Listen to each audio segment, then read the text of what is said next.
믿습니다. 아멘. 저는 지난주에 참 기쁜 소식 하나를 제가 듣게 됐는데, 그거는 여러분도 아마 다 아실 겁니다. 그 탤런트 김수미 씨 다 아시죠? 일명 욕쟁이라고 부르는 분이십니다. 입이 얼마나 걸고 사나운지, 그분이 욕을 하면은 육두문자는 보통인데, 그런데도 그게 욕인가 싶을 정도로 아주 욕에는 아주 통달한 분으로 일컬어지기도 하는 분이십니다. 아마 70이 넘으신 걸로 알고 있는데요.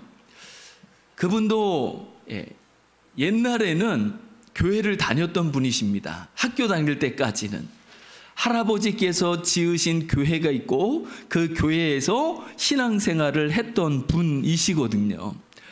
그런데 그 다음은 교회를 떠나서 56년간 하나님 없이 지내왔었다고 고백하는 것을 들었습니다. 학창시절이 적어도 10몇 년은 될 테니까 자그마치 70년이 넘은 세월이죠. 그 세월 동안에 하나님 없이 살았죠. 그런데 어느 날 하나님이 어떻게 역사했는지 만나주셨는지는 모르겠습니다. 그런데 그의 마음에 하나님이 여기에 계셨군요 라고, 그 살아계신 하나님이 그의 마음에 다시 새롭게 감각되고 느껴지고 깨닫게 되는 거죠.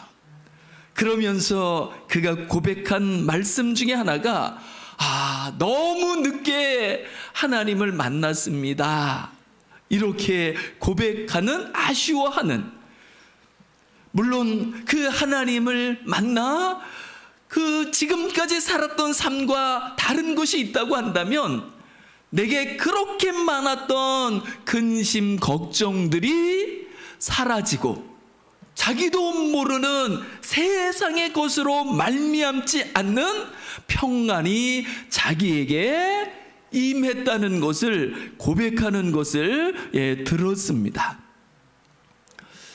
하나님을 모시고 살아간다는 것, 하나님을 알아 살아간다는 것, 그것은 참으로 쉬운 것일 수도 있지만은 때로는요, 인생이 평생이 걸리기도 할 수 있다는 것을, 그럼에도 불구하고 평생이 걸린다 할지라도 하나님을 알 수만 있다고 한다면 그 인생은 진정한 성공한 인생이요 복된 인생이라고 이야기하기에 부족함이 없을 것입니다. 우리가 예배 때마다 고백하는 신앙의 고백이 있습니다. 사도신경이죠. 실제 하나님에 대한 것들이, 우리 믿음에 대한 것이 아주 요약되어 있는, 길다면 길을 수 있지만은 실상은 굉장히 짧죠. 이렇게 종이 한 장도 채우지 못하는 내용이거든요. 그런데 이 사도신경이 한 장도 채 되지 않는 이 진리가 믿어지는 데는요, 때로는 수년이 걸릴 수도 있고요, 때로는 수십 년이 걸릴 수도 있다는 것을, 그러나 세월과 상관없이 이 사도신경에 나와 있는 하나님에 대한 것이 마음에 깨달아지고 믿어질 수 있다고 한다면 그것은 이 세상 그 무엇과도 비교할 수 없는 성공이요 복인 줄 믿습니다. 다시 한번 이 한 시간도 우리에게 하나님이 더 밝혀지며 하나님 안에서 하나님이 그 은혜와 사랑으로서 우리를 어떠한 사람이 되게 하셨는지를 다시 한번 깨달으며 그 은혜를 만끽하며 누리면서 가장 행복한 사람으로, 복이 있는 사람으로, 성공자로 살아가실 수 있기를 주님의 이름으로 축복합니다. 아멘. 아마 이 세상에 있는 사람들을 두 종류로 분류한다고 한다면 이렇게 이야기할 수 있을 것입니다. 제 입장에서는 그렇습니다. 하나님이 있는 사람, 그리고 또 한 부류는 하나님이 없는 사람. 하나님이 있는 사람은 어떤 사람들일까요? 그것은 바로 하나님이 계시는데 그 하나님이 자기의 진짜 진정한 소망이 되며 자기의 진정한 기업이 되어지며 자기의 기쁨이 되어지며 자기의 행복이 되어지는 사람입니다. 그래서 다윗이 고백한 것을 보아도 그렇게 고백하는 여러 고백들을 볼 수 있습니다. 여호와는 나의 목자시니 내가 부족함이 없으리로다. 이 고백이 하나님 이름을 부르는 우리의 변함없는 평생의 고백이 될 수 있기를 축복합니다. 아멘. 인생은요, 아무리 가져도 아무리 높아져도요 부족함을 느끼고 갈증을 느끼는 것이 여전히 목마르고 여전히 배고픈 것이 인생입니다. 우리가 원하는 것들을 우리가 이루었다고 해가지고요 그것이 우리에게 참 만족이, 변함없는 만족이 될 수 있을까요? 아니죠.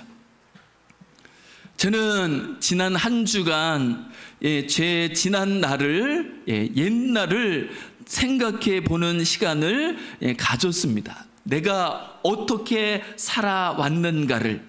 저는 강원도 인제군 기린면 현리라는 곳에서 살았습니다.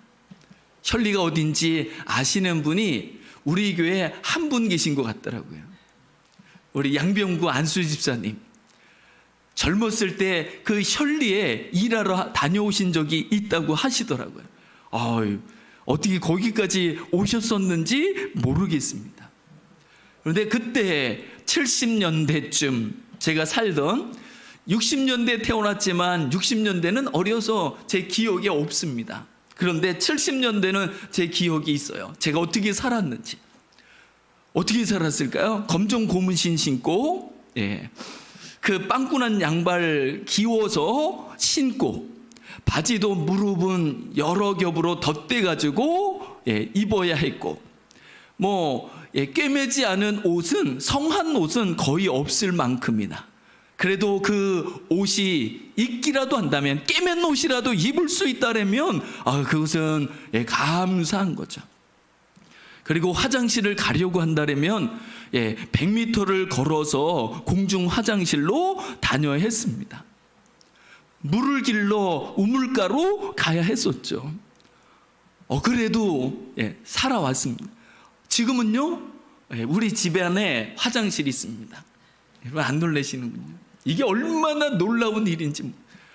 저희 집에 물이 나옵니다. 제가 만족할까요, 여러분? 집안에 화장실이 있다는 것으로 인해서 제가 감사합니다. 너무너무 좋습니다. 그럴까요? 집안에서 물이 나온다고 해가지고 제가 할렐루야, 하나님 어떻게 집안에서 이렇게 물을 틀기만 하면 그냥 쓸 수 있습니까? 그럴까요? 그러니까 사람이란요, 얼마나 변화무쌍한 존재인지 모릅니다. 그 마음이 얼마나 감사한지 말할 수 없습니다. 어제는 오늘 이런 일이 있기만 한다면 제가 더 원할 게 없습니다. 제가 기뻐하고 행복하게 살 수 있을 것입니다 라고 할지 몰라도 그날들이 오면 그 고백은 어디론가 또 사라져 버리고 더 하는 욕심에 이끌려 어디로 가는지, 지금 누려야 할 행복조차 누리지 못하면서 없는 것들을 향하여서 또 향방 없는 다름질을 하고 또 하는 것이 인생인 것 같습니다. 하나님이 없잖아요. 그러면 세상에 그 무엇이 소망이 되고 자신의 기업으로 여길런지 모르지만 그 소망 삼는 것들이, 기업 삼는 것들이 정작 자기에게 진정한 행복이요 만족이 될 수 있느냐라고 할 때 그렇지 않다는 것을 우리는 너무나도 잘 알고 있습니다. 하나님 없는 것, 그것은 결국 허망한 것이기에 사람이 자기도 심령으로 영혼 속에서 그것을 느끼고 살 수밖에 없는 거죠.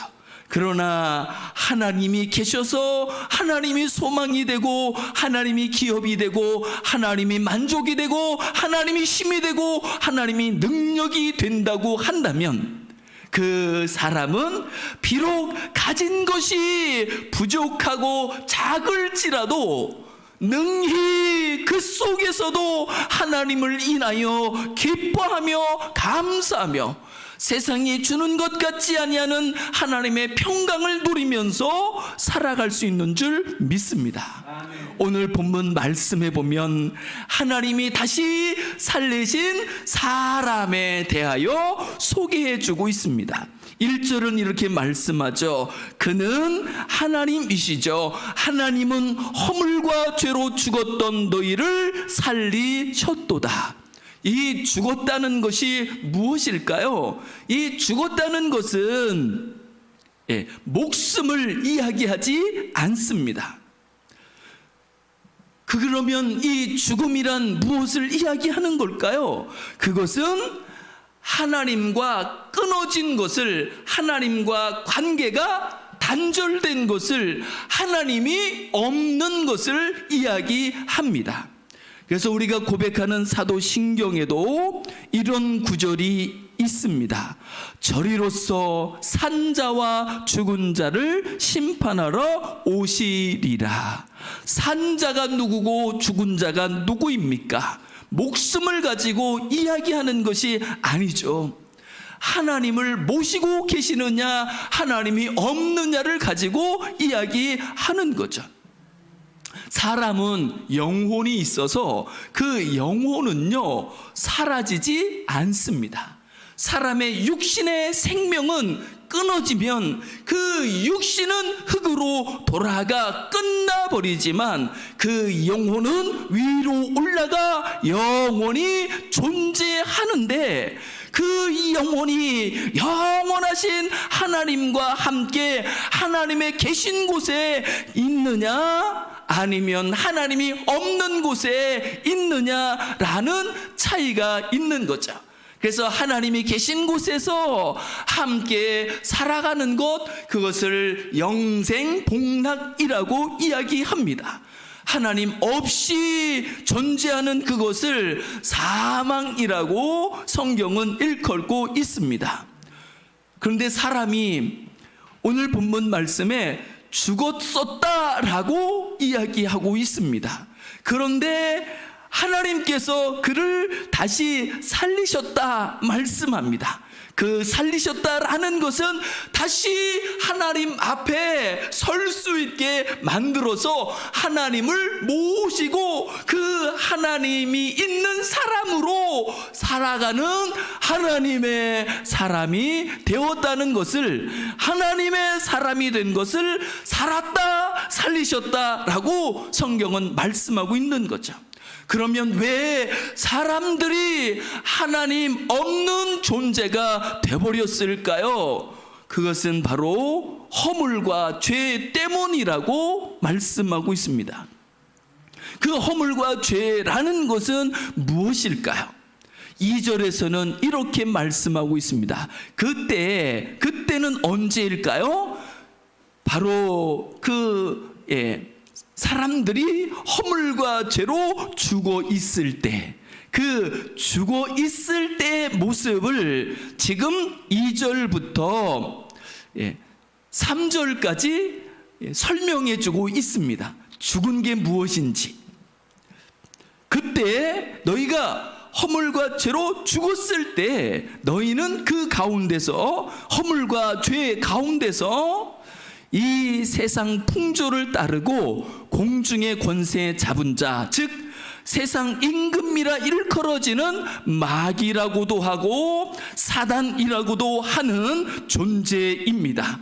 눈에 보이지 않는 영적인 존재이죠.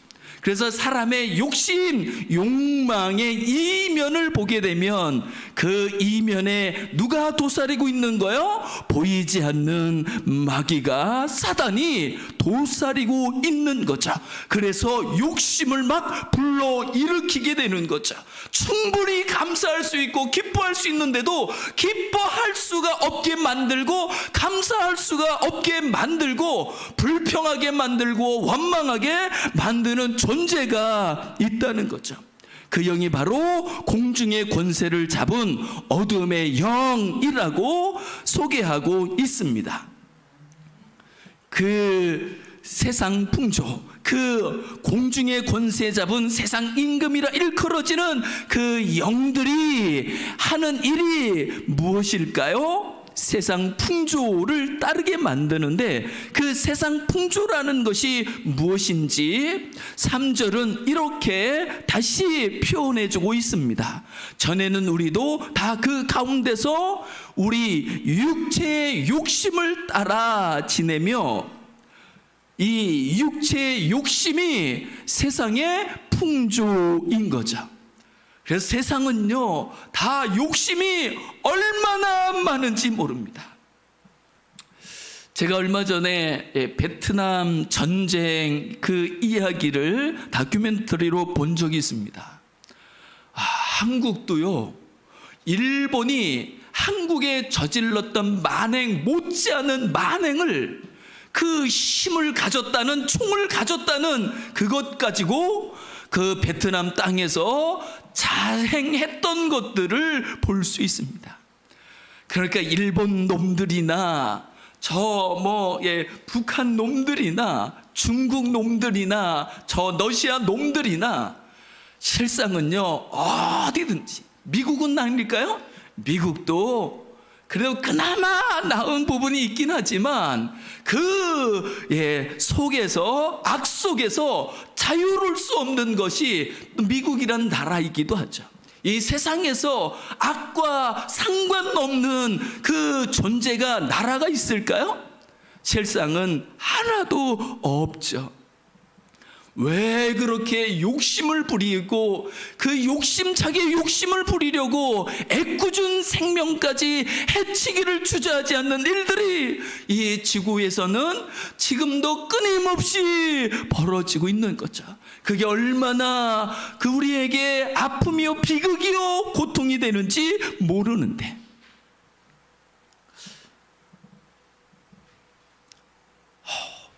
러시아는요, 우리가 잘 아는 것처럼 사람이 안 살고 있는, 사람이 살만한 땅이 지금도 남아 돌고 있습니다. 그래서 세계에서 가장 인구 밀도가 작은 나라가 러시아거든요. 그런데 그 옆에 있는 그 약한 나라의 땅을 욕심을 내고 그곳을 쳐들어가서 수많은 사람들의 목숨을 빼앗아가면서 이제 이 땅 우리 땅이야, 이렇게 이야기하는 것들을 보면 나라만 그럴까요? 개인적으로는 안 그럴까요? 개인도 마찬가지죠. 충분히 먹고 살만한데도 불구하고 더 하면서 약한 사람들의 그 밥벌이까지 빼앗아가고 앗아가는, 짓밟는 일들이 우리가 살아가는 이 지구촌에는요, 지금도 수도 없이 우리가 살아가는 이 대한민국에도 그런 일들은 얼마든지 벌어지고 있습니다. 성경은 이야기하는 거죠. 육체의 욕심, 그게 너희를 죽게 만드는 거야. 야고보 사도도 말씀하잖아요. 욕심이 잉태한즉 죄를 낳고 죄가 장성한즉 사망을 낳느니라. 누가 이 욕심을 깨달을 수 있을까요? 스스로 깨닫는 것은 불가능합니다. 사람들은 자기의 욕심을 다 포장하죠. 이거는 내 꿈이라고 이야기하기도 하고 내 소망이라고 이야기하기도 하지만, 그리고 그 꿈이라고 일컫는 것, 그 소망이라고 일컫는 것, 그것을 이루기 위해 달려가는 그 다름질 속에 때론 얼마나 연약한 사람들이, 그 힘없는 사람들이 아픔을 겪게 되며 고통을 겪게 되는지 이루 말할 수 없습니다. 저도 모르죠. 저도 제가 저 자신을 다 아는 것이 아니니까 저도 어떻게 보면 하나님 앞에서 가져서는 안 될 욕심이 제 속 어딘가에는 도사리고 있는지도 모르는 거죠. 그래서 우리는 끊임없이 자신을 돌아보고 또 돌아보되 하나님 앞에서 자신을 살펴볼 필요가 있는 거죠. 이 욕심이라는 것, 요한 1서 2장 15절 16절에서는 이렇게 말씀하고 있습니다. 요한 1서 2장 15절 16절입니다. 이 세상이나 세상에 있는 것들을 사랑하지 말라. 누구든지 세상을 사랑하면 아버지의 사랑이 그 속에 있지 아니하니. 이 세상이 이야기하는 게 무엇일까요? 이 우주 만물 그 자체를 이야기하는 걸까요? 그렇지 않죠. 그 속에 살고 있는 사람들의 탐욕들을, 사람의 욕심을 일컫는 것이죠. 16절은 이어서 이는 세상에 있는 모든 것이 육신의 정욕과 안목의 정욕과 인생의 자랑이니 다 아버지께로부터 온 것이 아니요 세상으로부터 온 것이라. 한 말씀을 더 볼까요? 그러면 이렇게 세상에서 마음껏 욕심을 부리면서 자기가 원하는 것들을 추구하면서 살아가는 것, 거기에 대해서 성경은 어떻게 말씀할까요? 17절은 이렇게 말씀을, 이 세상 지나간다, 사라진다는 거죠. 그 정욕, 그 욕심, 그 야망 지나간다. 결국은 없는 헛것이 되고 만다는 거죠. 그러나 오직 하나님의 뜻을 행하는 자는 영원히 거하느니라 라고 말씀하고 있습니다. 그럼에도 불구하고요, 사람들은 자신이 육체 속에서 솟아나는 그 욕망들, 욕심들, 탐심들, 탐욕들을 얼마나 좋아하는지 말할 수 없습니다. 하나님을 더 좋아할까요? 자기의 욕심을, 자기의 욕구를, 자기의 욕망을 더 좋아할까요? 대부분은요, 하나님보다 자기의 욕구가 더 중요하게 여겨지기도 하고 그 욕구가 진실인 것처럼 생각하기도 하는 거죠. 그래서 성경은 아니야, 진짜 진리는 하나님밖에 없어 라고 우리에게 말씀하고 있는 것을 볼 수 있습니다. 창세기 3장 6절에 보면 하나님이 지으신 최초의 사람인 아담과 하와의 이야기가 소개되고 있습니다. 뱀이라는 그 공중의 권수에 잡은 자가 뱀을 통하여 하나님의 형상대로 지음받은 아담과 하와를 찾아오게 되죠. 그리고는 욕심을 부추기기 시작합니다. 선악과를 통해 가지고 욕심을 불러일으키죠. 그 공중 권세 잡은 자의 유혹을 따라서 아담과 하와가 선악과 나무를 보니까 와, 그게 최고 좋은 것 같아요. 하나님은 필요 없는, 내게 도움이 안 되는 것 같이 여겨지고 그 선악과만 있으면 자기는 부족함이 없을 것 같고 자기는 너무너무 행복할 것 같고 세상을 다 가진 것처럼 살아갈 수 있게 생각이 드는 거죠. 그래서 그 나무를 보니까 먹음직도 하고 보함직도 하고 지혜롭게 할 만큼 탐스럽기도 한 나무인지라. 그리고 이제 아담과 하와는요, 그 나무에 빠져가지고 자기를 지으시고 자기를 여기에 살게 하시는 하나님을 망각하게 되고 하나님을 저버리게 되고 하나님을 떠나게 되죠. 그것을 성경은 원죄라 일컫고 그것을 사망이라고 죽음이라고 일컫고 있습니다. 그래서 그 죽음을 우리는 육체적 죽음과 비교해서 영적 죽음이라고 일컫기도 합니다. 하나님은 이렇게 하나님을 업신여기고 무시하고 자기 욕구만도 못하게 하나님을 여기며 하나님을 짓밟은 그 사람들을 하나님은 여전히 생각하시고 당신의 마음에 품고 계시고 그들을 사랑하신다는 것이 놀랍기 그지 없는 거죠. 그래서 4절은 이렇게 말씀합니다. 긍휼이 풍성하신, 에베소서 2장 4절입니다. 긍휼이 풍성하신 하나님이 우리를 사랑하신 그 큰 사랑을 인하여, 하나님이 우리를 사랑하신 그 큰 사랑에 대하여 요한복음 3장 16절은 이렇게 말씀하죠. 하나님이 세상을 이처럼 사랑하사 독생자를 주셨으니 이는 저를 믿는 자마다 멸망하지 않고 영생을 얻게 하려 하심이니라.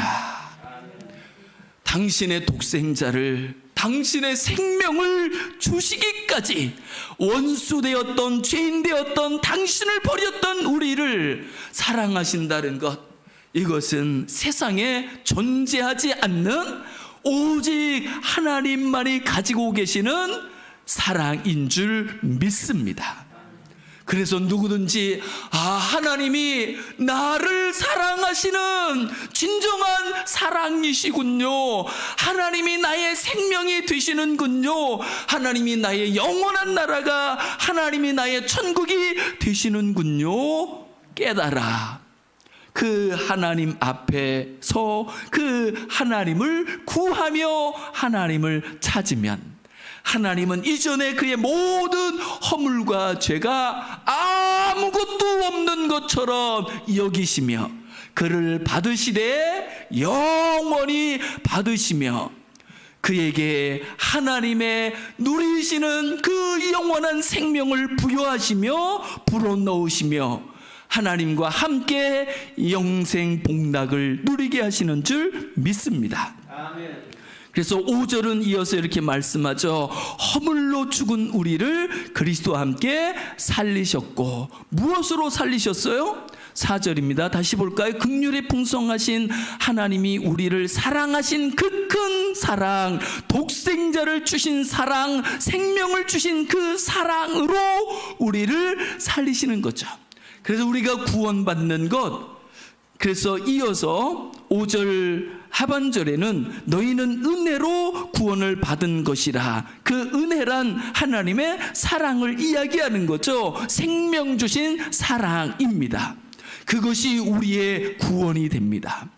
그러므로 우리 구원이란 우리의 행위, 우리의 그 수양, 그것이 아니라는 것을 너무나도 잘 알고 있습니다.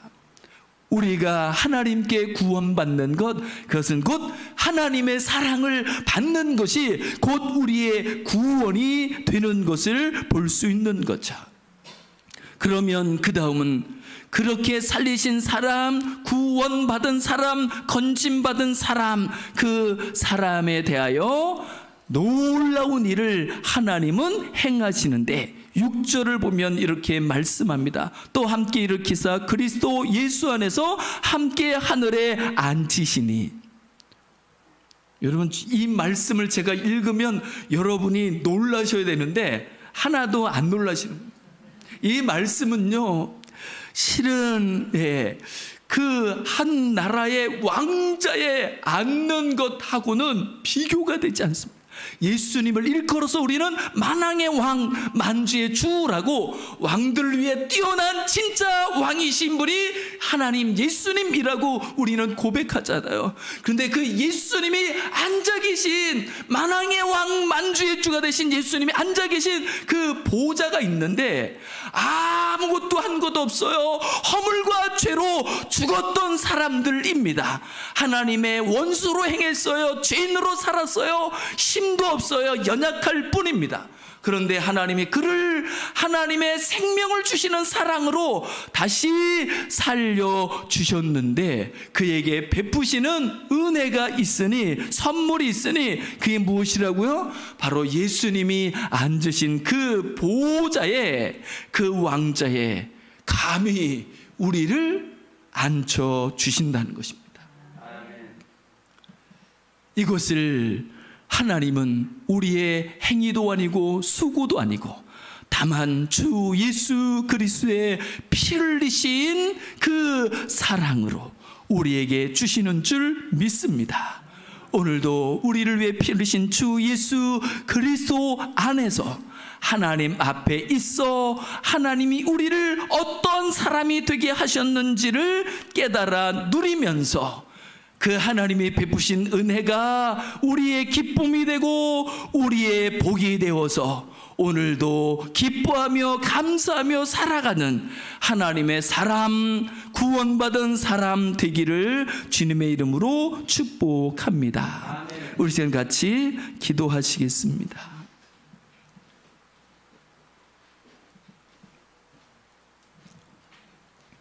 이 시간 기도할 때 하나님, 생명을 주시기까지 나를 사랑한 그 사랑 안에 우리가 있게 하시고 그 사랑으로 말미암아 하나님이 베푸신 구원, 하나님이 베푸신 복, 그것을 깨달아 누리며 살아가는 우리가 되게 하사 우리 입술에 항상 주님을 찬양하며 기뻐하며 감사함이 끊이지 않고 충만케 해달라고 이 시간 같이 합심해서 기도하시겠습니다. 하나님 아버지 감사합니다. 이 한 시간도 우리를 인도해 주시고 주님 앞에 서서 예배드리며 말씀을 들을 수 있게 해주셔서 감사합니다. 하나님이 우리를 얼마나 사랑하셨는지, 어떤 사랑으로 사랑하셨는지, 도무지 사랑받을 자격이 없는 우리를 먼저 사랑하시되 생명을 주시기까지 사랑하심으로 말미암아 우리의 모든 억만 죄악을 다 씻어주시고 제하여 주시고 우리를 건져주사 이제 하나님의 사람으로 삼으시고 천국의 백성으로 삼으시고 하나님 앞에서 살게 해주셨습니다. 주님, 이 놀라우신 은혜 앞에서 이제 기뻐하며 감사하며 노래하며 찬양하며 살아갈 수 있도록 주님 역사해 주시옵소서. 감사합니다. 고맙습니다.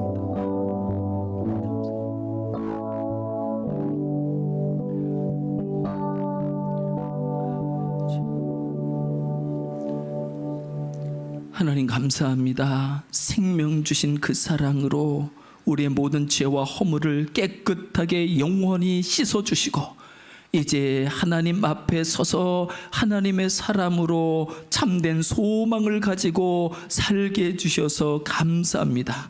하나님의 사랑 안에 있어, 그 은혜 안에 있어 항상 하나님을 기뻐하며 즐거워하며 하나님이 주신 은혜를 누리면서 복 있는 사람으로, 천국의 사람으로 존재하며 살게 해 주옵소서. 감사드리며 주 예수 그리스도의 이름으로 간절히 기도드리옵나이다. 아멘.